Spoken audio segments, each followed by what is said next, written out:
On to the news.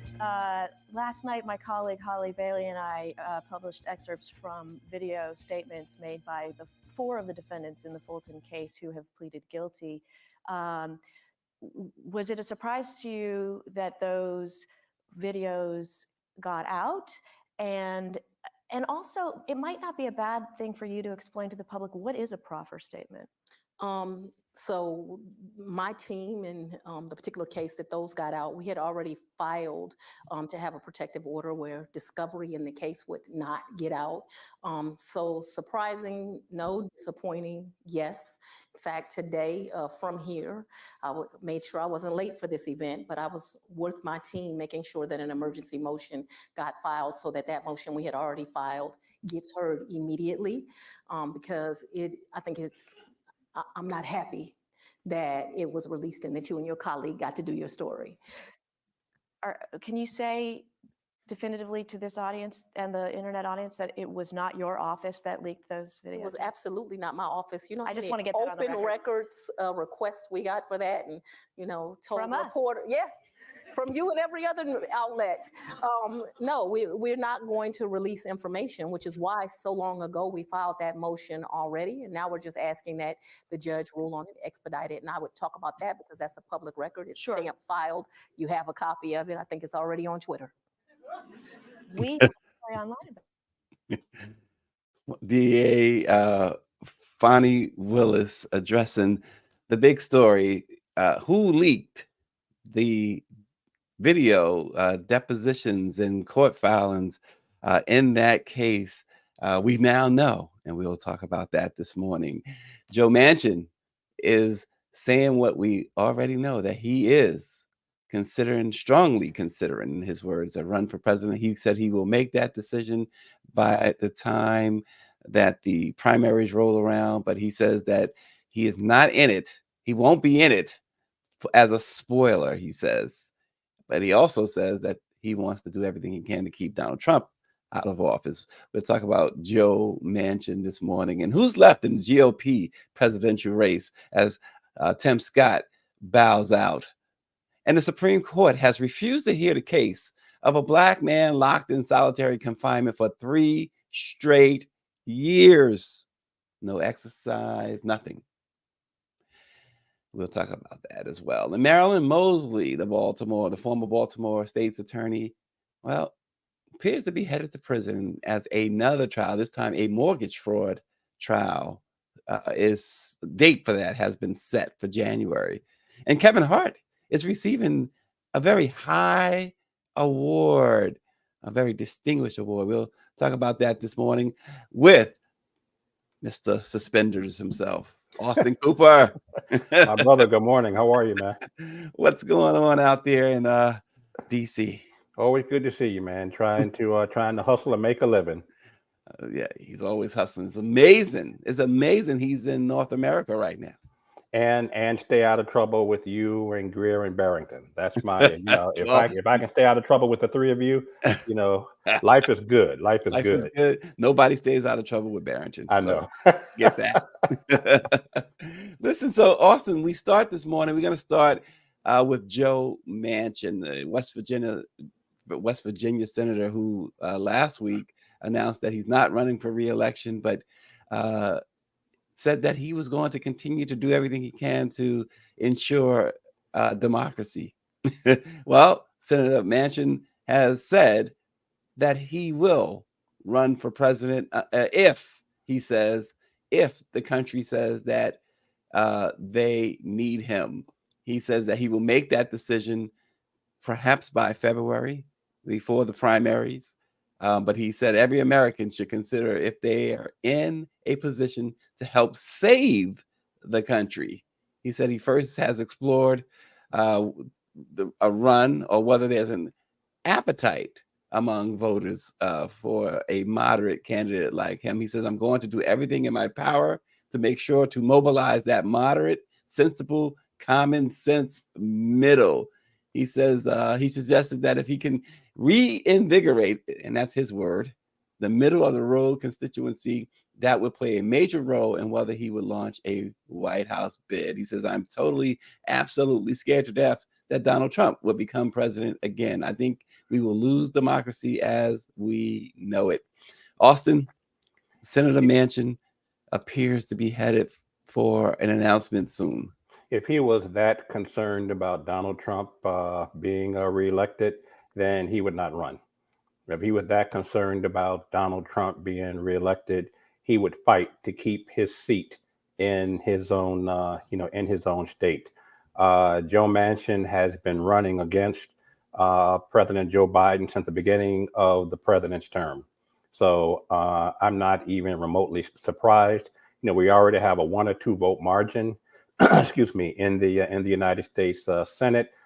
Thankfully, we have the vice president who can come in when necessary and break a tie vote. But by not running, that seat in West Virginia is likely to go red. I'm not saying he didn't have an uphill battle in his state, but I don't think it was as uphill as he professes, because he's pretty red to me, and has been for some time. And by not running for re-election, he has all but assured that state will flip to the red column in the Senate. Thereby, even if President Joe Biden is reelected, he may face in his second term a majority in the House, as well as a majority in the Senate. Yeah, which means nothing gets done. Which means nothing gets done, and they also will have the votes in both houses, right, to impeach him. They can impeach President Biden they can impeach President Biden in the House. They can do the trial and all of that, but it can require the Senate to also hold a trial and to ultimately decide. And that's what saved Donald Trump not once but twice. They had the majority in the Senate. And Trump is also trying to use the Senate's what is it? If you're not the acquittal, exactly, the Senate's acquittal as a reason to have the charges against him, the criminal charges dropped against him. So he can, I'm looking at what Gridge is putting in. He can color his hair or comb it back or comb it left, comb it right, whatever he's done differently. But it if looks anybody, like Ted Koppel. Exactly. But if anybody talks about running against Joe Biden, you are indeed a spoiler. And that includes Robert Kennedy, and that includes any of the others, Cornel West, any of the others. Oh boy, Corny West. They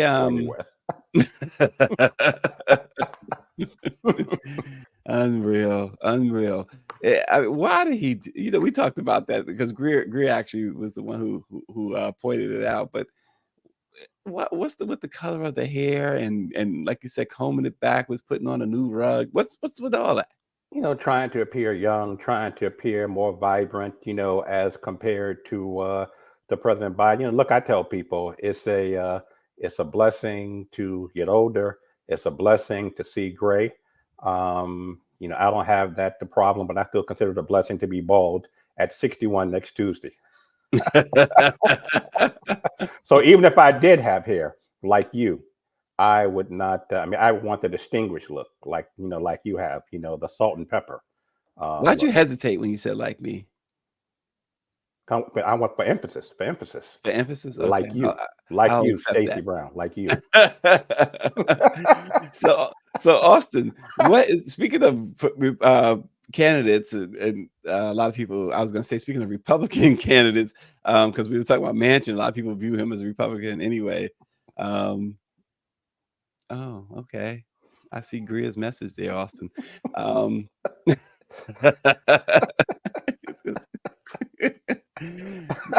You know what? Nonetheless, well, Austin, you're the man. Republicans, the field for the GOP presidential nominations is narrowing now. We talked about Tim Scott after we finally he introduces his girlfriend. A moment later, he exits stage left, so it leaves of course, Trump and DeSantis, Nikki Haley, Chris Christie, Vivek Ramaswamy, and North Dakota Governor Doug Burgum, and finally former Arkansas Governor Asa Hutchinson, with left in the Republican field. It was like 100-person field in the beginning. Now you're down to the aforementioned, 3, 4, 5, 6, 7 of them. Yeah, I mean, Tim Scott, I mean, that was like grand opening, grand closing. I mean, who told Tim Scott that he stood a chance of being elected, president of the United States? I mean, it takes a great ego to run to say, I'm going to run for president. I mean, you almost have to have a savior than thou, mentality that, no one can do this job but me. But you also have to have, with that swagger, with that ego, you got to have some appeal nationally. Right. And I just never saw it with Senator, with Senator Scott. I'm looking at these folks here. Ramaswamy's a joke. He's a nut job. He's not going to get it. Mike Pence, another grand opening, grand closing. I mean, again, why he decided to enter. Go-go boots DeSantis. I don't see him going anywhere. Chris Christie is he's saying all the right things, but look, at the end of the day, Nikki Haley, but at the end of the day, out of everybody on screen here, the only one who has the guts to really go after Donald Trump is former New Jersey Governor Chris Christie. And he's just not going anywhere. And the reason he's not going anywhere is because Trump has got such a lock. I mean, he's beating everybody here by at least 35, 40 points. Mike, so everybody what did Mike say? He said Tim Scott opened and closed quicker than Target stores open and close in the hood. Exactly. There was nothing on the shelf. Yeah, so they just nothing on the shelf. Nothing on the shelf, meaning in his brain. It's just crazy. Boy, the zingers are coming left and right here. He brought the white lady out, and she didn't seem comfortable. She had to look like, why am I here? And then you saw when she walked away, the kind of weird handoff. It was like the Michael Jackson, Lisa Marie Presley. Exactly. And like, come on. But look, Power 96 says, I bet Tim Scott doesn't eat collard greens for Thanksgiving. He eats potato salad with raisins. Exactly. Exactly. But this comes from Power 96, who says that food prices are so expensive that Thanksgiving will be Taco Thursday for him. Terrible. Y'all are terrible this morning. So, Austin, Nikki Haley is polling pretty good, though, right? She's been doing pretty good for herself. Yeah, no. I think out of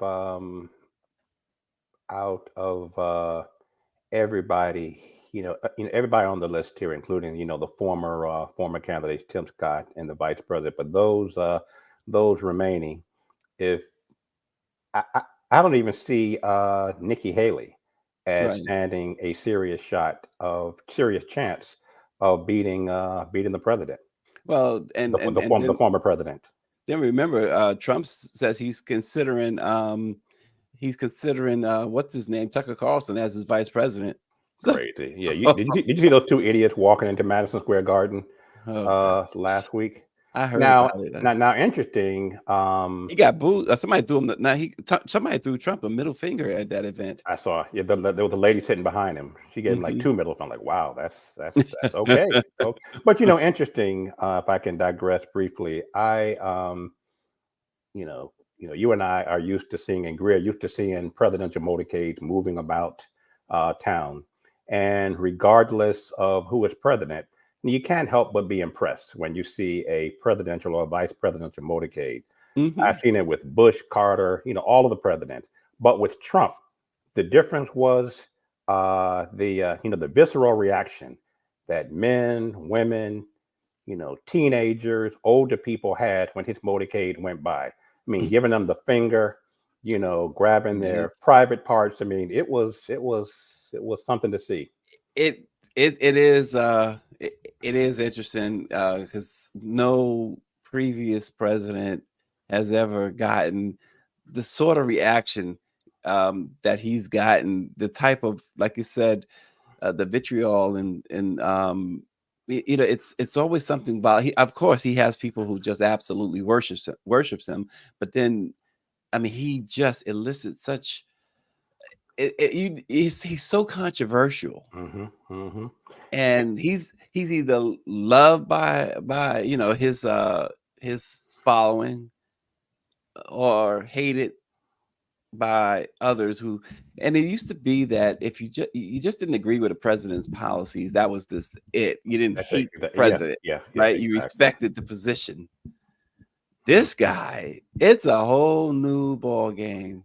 And you have so many people in not only the House, but the Senate trying to be like him with his disrespectful, disgusting, behavior in public and private.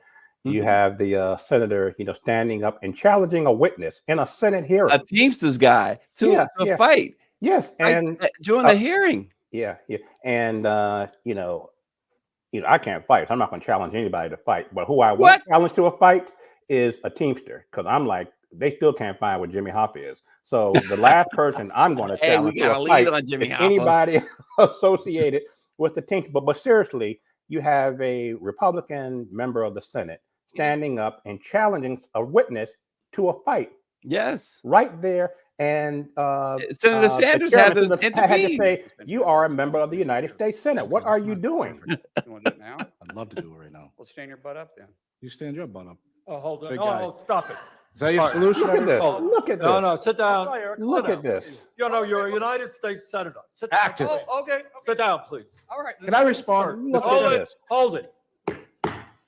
If Hold we on. can't, This no, is I have the what mic. he said. I'm sorry. This is Hold what he it. said. You'll have your time. Okay. Can I respond? Oh, no, you can't. This is a hearing. God knows the American people have enough of contempt for Congress. Let's not I don't make like it worse. thugs and You- bullies. You have, And that's you what- have I don't the like mic. you because you Hold just it. described yourself. Hold it. You have the mic. Yeah. You have time. All right. Make your He statement. never Then saw let's this do this before. because I did challenge you and I accepted your challenge and you went quiet. No, I didn't go quiet. I was. Hold on. No, You hold on. challenged me to a cage match, no, acting no, like a sir. 12-year-old schoolyard Hold it. bully. Excuse Sir, me. hold on. Hold it. No, excuse me. I will say exactly. Senator what you Mullen, said. I have the mic. You have questions on any economic issues, anything to say, go for it. We're not here to talk about physical abuse. You brought. We're not him talking in. about, of course I And, do. and let me show you his hearing because I want to expose this thug to who he is. And You're not 2013 pointing at me. That's disrespectful. I don't care about respecting you at all. I don't respect people that respect you at all. respect. So All right, hold it. let me Hold it. Oh my God. And and you've got the former speaker elbowing people who Right. voted I was gonna say to that oust him, same day. in the kidney. I mean, and he denies it, but the reporter who was there said, yeah, he did it. and not only that, who was the congressman he elbowed in the ribs, the kidneys. He chased after him. It's just, this is what, and so these are the people. This is what you get now in Congress and in the Senate. This is what you get among leadership. Wannabe Trumpsters. Trumpsters. And there is this. Yeah, it was Tim Burchett. That's what, of Tennessee. Yeah. So listen, and real quick, I was going to mention, Chris Christie, just one of the rare ones that just continue to go after Trump. Chris Christie is the opposite of, and it's not to give him any real props, but he's the opposite of what we saw with Rubio and Cruz. Christie is upset still because Trump has relentlessly talked about his weight and stuff like that. So he's like unforgiving now. He's like, and I don't blame him on that. I mean, he's just relentless against Trump now too. But at least he has the guts to fight back. But think about it, Stacey. You just referenced politics, how it used to be. If a Republican was in office, you may not like his policies, but you can at least have that basic respect that he's the president of the United States and he's Republican, I'm Democrat. So we're going to have our policy differences. That's how I see, Chris Christie. If Chris Christie gets, somehow gets elected, I'm not concerned about democracy, American democracy going down the drain. If Nikki Haley gets elected, I'm not concerned about democracy going. I mean, we'll have a Right. policy different than foreign policy, domestic, but those two, DeSantis, I'm concerned about because he's a smarter, crazier Trump. Donald Trump. But you have presidents of different parties, but no president other than Trump, Democrat or Republican, has ever consciously and vocally and repeatedly said that I'm all about destroying American democracy. I'm going after my political opponents if I get back in office. Yeah. Shoot people in the streets, et cetera, et cetera. Austin, and another, I guess Supreme Court is now, I was gonna say in other political news, the Supreme Court certainly is as political as it's ever been. But they have refused to grant the Here case with a Black man who had been in solitary confinement for 3 years. The judgment contradicts a 1979 decision by former Justice Anthony Kennedy, then an appeals court judge, who wrote that frequent outdoor exercise is critical to inmates' well-being. But still, the court refused to hear the case. This man spent 3 years in solitary confinement in an Illinois correctional facility with no access to the outside or opportunity to exercise. This guy has filed petition after petition. He's been diagnosed with several mental disorders, including severe depression, which no surprise there, right? Bipolar disorder and other things. And his lawyers have taken the case, gotten this thing as far as they can go, which is to the Supreme Court, and they rejected it. His motion, Justice Ketanji Brown Jackson, Sonia Sotomayor, and Alina Kagan were the ones who was for this guy. They dissented from the ruling there by the other majority. They calling it an indisputable legal error. This guy was incarcerated at Pontiac Correctional Center in 2007 for a conviction that was linked to a home invasion and assault. They revoked his yard privileges or opportunity to exercise outside beginning in 2013, and due to so-called countless incidents of prison infractions, he was barred from the yard and put in solitary. And he did 1 2-year stretch in solitary. All told, he did 3 years in solitary, but 2 straight years in solitary confinement. And the Supreme Court said, so what? Yeah, and I'm not surprised that of the 3 associate justices who dissented here, nor am I surprised on which side Uncle Clarence Thomas came down on with this case. If it's anything involving improving the lives of Black men or women, Black girls or Black boys, then you can rest assured that Uncle Thomas is going to side with the majority. I mean, how do you under any circumstances justify this kind of treatment to any human being? I mean, to put someone in solitary confinement with no interaction with anybody else, exactly what solitary confinement, how you define that. It's just, it's absolutely reprehensible. And if he does, I don't know how long he's in for, or if he's out, but how was that supposed to rehabilitate him? How was that supposed to make him a better person? I mean, part of the reason why you put people in prison, to punish them for wrongdoing, but also you hope to, rehabilitate at least those who can be rehabilitated. So if this brother was, before being put in solitary confinement, in a position to be rehabilitated, I'm not saying that he can't, but you've made it that much more difficult. Whatever mental issues that he had going on before has quadrupled Well, think because of about this it. treatment. And Greer brings this up, but think about it too. 3 years in confinement, solitary Yes, good confinement. point, Greer. Yep. Yeah. What kind of person are you when it is time for him to go home? What kind of person are you releasing into society?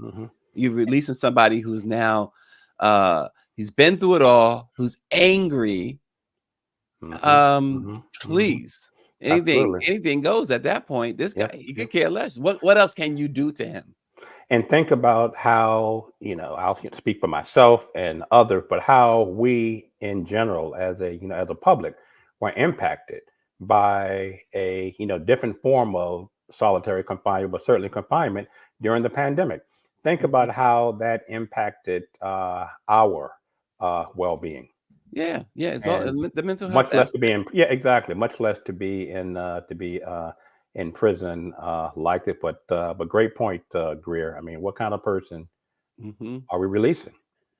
Well, a lawyer for a former elections director charged alongside former President Donald Trump over efforts to overturn Georgia's 2020 election said he released videos of prosecutors' interviews with some of their co-defendants. He did it because he thought they helped his client and the I public had believe the that an right to order see is them. necessary, that this is one of the biggest cases the country has had, and that transparency is very important. Since I've been working with her for the last 2 years, she has always said that she wanted to be 100% transparent. And that is why we are opposed to having any kind of regulations on what we can expose and what we can't. But with that in mind, we will adhere to any court order that the court does, and we'll do so with diligence. Well, so that's the voice of Jonathan Miller, the attorney for Misty Hampton. It was Jonathan Miller who released this or leaked this information. We saw online, and it was first ABC News and CNN. And David Youngblood said he hurried up and admitted it because he knew he was about to become famous with the judge. But there was first what's his name, Harrison Floyd, the black, the one, well, there's two black defendants, but the black man defended the Blacks for Trump. His lawyer first took credit for releasing it and then called it a typo, that it wasn't him. But How could that be a typo? right. I mean, I released the tape. Oops. What the hell were you trying to say? What were you trying to say? Right. But the fact is that what they released, it was really, first they tried to, say that, and Fonnie Willis's team released it. I got to be honest with you. I mean, first of all, this lawyer should be. I mean, I'm curious to see, how the judge, what he's Right. going to do. How he's going to reprimand this defense attorney for a clear violation. So that But it's interesting, Austin, that it's attorneys here that have come to light as the bad guys, because the four people who have already pleaded include attorneys Sidney Powell, Kenneth Chesebro, or whatever his name is, and Jenna Ellis, right? These were attorneys. These are attorneys who have, in that case, they admitted to wrongdoing, right, in this election fraud. And now you got this other attorney admitting to leaking to the public these what they call proffers. Yeah. So you got these four, lawyers. I'm sure I forgot where they went to law school, but four, I guess, fairly successful lawyers within their own rights who get in trouble with Trump and need lawyers themselves. Each of them will likely be disbarred at a minimum, and no longer able to practice. And now you have a lawyer for one of the defendants who probably needs a lawyer himself. And that's the thing. And that's been a running factual joke around the Trump camp is that if you're a lawyer for Trump, you're definitely at some point going to Going to need a lawyer yourself. And so, so if you sign up to be the former president's lawyer, just set aside some money because at Right. some point Whatever he's he's going to get me paying caught up you, in something. Yeah. Whatever he's paying or not paying. right? You better set aside for your own lawyer. But honestly, when I first heard about this yesterday or the day before, my first reaction was, I sure hope it wasn't someone in Yes, the Fonnie district Willis's attorney. office Yeah. who released this, because you do have some black supporters of Well, Donald Trump all I over, and yeah, especially in Georgia. I thought too, Austin, that it's probably somebody in her office, and this is going to lead to the charges being a mistrial anyway, at the least a mistrial, if not outright dismissal. But it turns out is again the Keystone cops over there. Yeah, but I was disappointed in that to see in that video that Greer showed earlier, where Fonnie Willis said that this case will go well into 2024 and likely into early 2025. Mm. Angela Connolly says, MAGA, make attorneys get attorneys. That's right. Angela's right.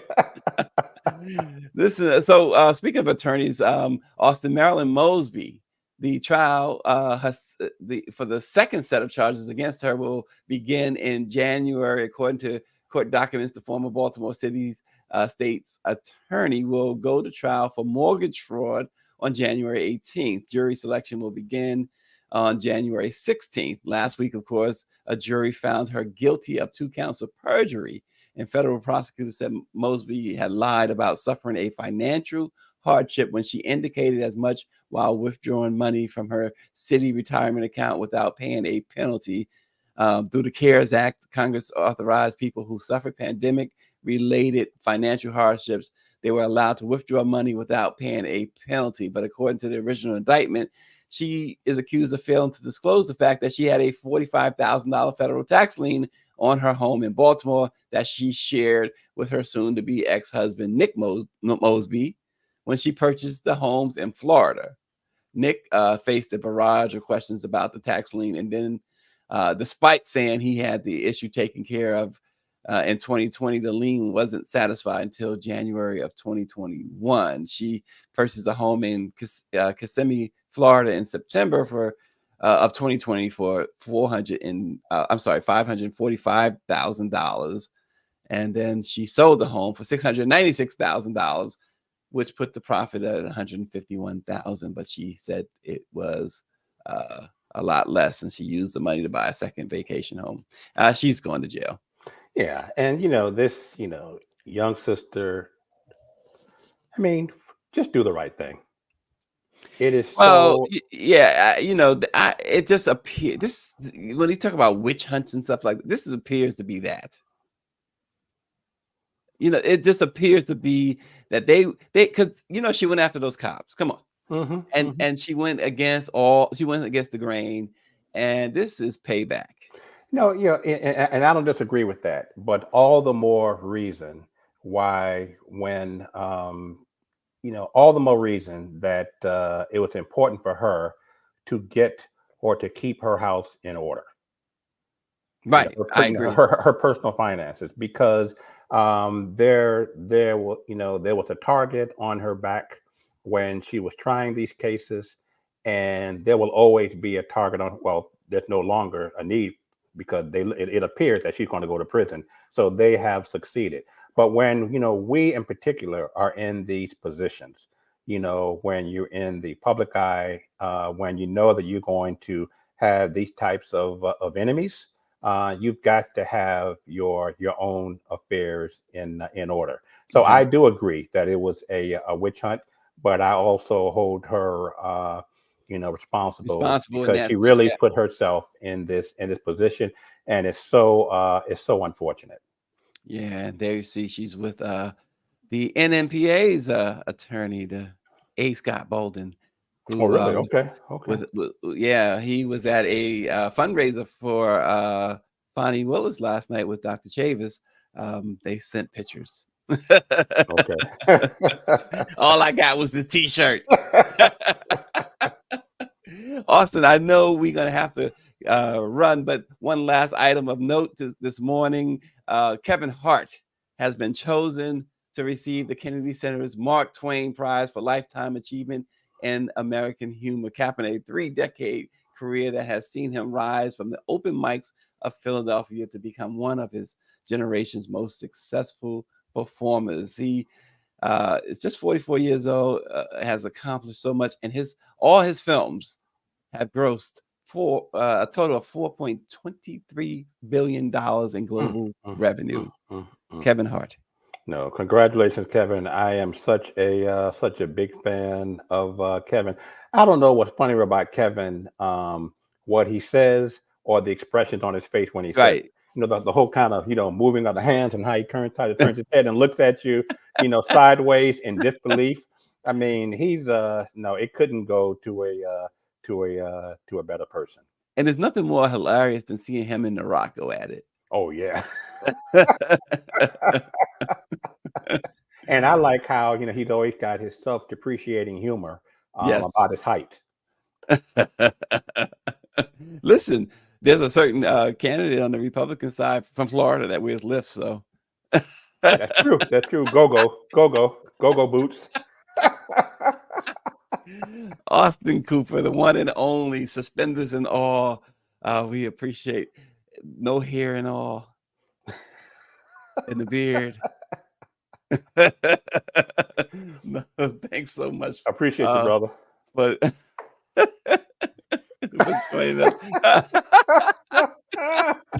We better get off the air. thanks for watching. We'll see you tomorrow, guys.